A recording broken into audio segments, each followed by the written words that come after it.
कालू बेटा, अब मेरी उम्र हो रही है। इससे पहले कि मैं मर जाऊं, तुम शादी कर लो। माँ, मुझे मेरी आज़ादी अच्छी लगती है। मुझे अभी शादी नहीं करनी है। अरे बेटा, शादी तो करनी होगी। मैं कितने दिनों तक तुम्हारा देखभाल करूंगी।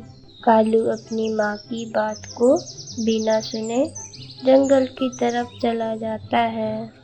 रात के समय जब कालू वापस घर आया तो उसकी माँ शादी के लिए जिद करने लगती है। ठीक है माँ, शादी तो मैं कर लूँगा, लेकिन मुझे लड़की से मिलना है पहले। अगले दिन कालू और उसकी माँ पास के जंगल में लड़की को देखने जाते हैं। गौरी सुंदर तो नहीं थी, लेकिन बहुत संस्कारी थी। कालू की माँ को गौरी पसंद आ जाती है, लेकिन कालू को नहीं। अपनी माँ के कारण कालू शादी कर लेता है। बेटा, अब यही तुम्हारा घर है। अब तुम्हें ही इस घर का ध्यान रखना होगा। ठीक है माँ। कालू जी, आप मुझसे बात क्यों नहीं करते? गौरी, मुझे तुम पसंद नहीं हो। मेरी माँ के कारण मुझे तुमसे शादी करनी पड़ी। कालू जी, मुझे आपसे कोई शिकायत नहीं है, लेकिन मुझसे बात तो करिए। लेकिन कालू गौरी की कोई बात नहीं सुनता है।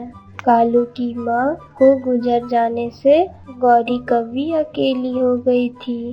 कालू कौवा उस पर ध्यान नहीं देता था। गौरी ने अपना घर चलाने के लिए काम करना शुरू किया था। वह सवेरे सवेरे फूलों को तोड़कर मंदिर में फूलों को बेचती थी। जो पैसे मिलते उससे ही वह घर में खाना लाती थी।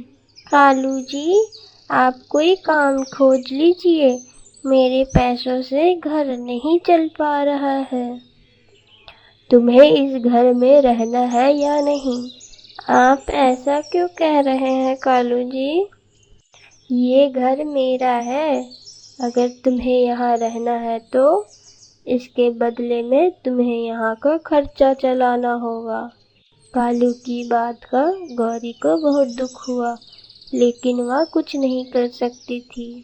कुछ समय बाद कालू कौवा अपने दोस्तों के साथ बैठा हुआ था।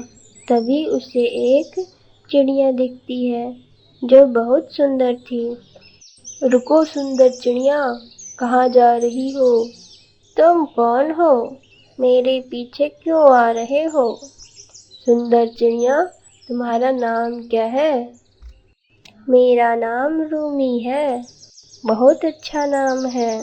तुम्हें पहले तो यहाँ कभी नहीं देखा। हाँ, मैं अपने दोस्त के घर आई हूँ और मैं दूसरे जंगल में रहती हूँ। मैं कल तुम्हारा यही इंतजार करूँगा। तुम इंतजार करते रहो, मैं नहीं आऊँगी। अब हर रोज कालू रूमी का उसी जगह इंतजार करने लगा। कई महीने बीतने के बाद रूमी वहाँ आती है।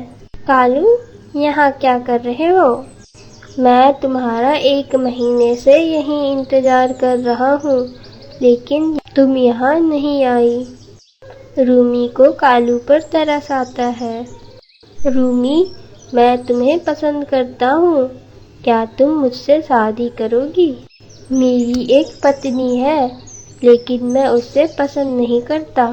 रूमी कालू की बात को मान जाती है और कालू रूमी को घर ले आता है।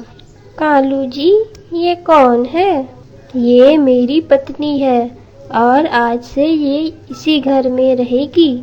ये इस घर की मालकिन है। कालू जी, मैं आपकी पत्नी हूँ। आपने दूसरी शादी क्यों की? गौरी, मुझे तुम पसंद नहीं हो। आज से तुम्हें रूमी का ध्यान रखना होगा। गौरी अपने घर भी नहीं जा सकती थी, इसलिए वह इस शादी को मान जाती है। गौरी अब अपने ही घर में नौकरानी बन गई थी। कालू, मुझे सोने के जेवर चाहिए। रूमी, मेरे पास तो अभी पैसे नहीं है। कालू, ऐसे गरीब घर में मैं कैसे रहूंगी? रूमी, कुछ दिन तक रुक जाओ, मैं कुछ इंतजाम करता हूँ। ठीक है कालू। दिन रात काम करके गौरी बीमार पड़ गई थी। रूमी, ये लो, मैंने ये गहने तुम्हारे लिए बनवाए हैं, इसे संभाल कर रखना। ठीक है कालू। एक रात कालू सो रहा था तो रूमी चुपके से बाहर चली जाती है। वह रात में अपने दोस्त से मिलने जाती है। मेरे पास बहुत सारे गहने जमा हो गए हैं, कल मैं यहीं पर सारे गहने लेकर आऊंगी। ठीक है। अगले रात रूमी घर के सारे सामान चोरी करके भाग जाती है। जब कालू सुबह उठता है तो घर के सारे सामान उसे गायब मिलते हैं। कालू रोने लगता है। क्या हुआ कालू जी? गौरी, रूमी घर का सारा सामान चोरी करके चली गई, मैं बर्बाद हो गया। कोई बात नहीं कालू जी, हम मेहनत करके फिर से सब सामान नया ले लेंगे। गौरी, मैंने तुम्हें कभी भी अपना नहीं माना, लेकिन तुमने कभी भी मेरे से बुरा बर्ताव नहीं किया। कालू जी, ये सब भूल जाइए, हम अब एक नई जिंदगी की शुरुआत करेंगे। इस तरह कालू और गौरी एक साथ रहने लगे।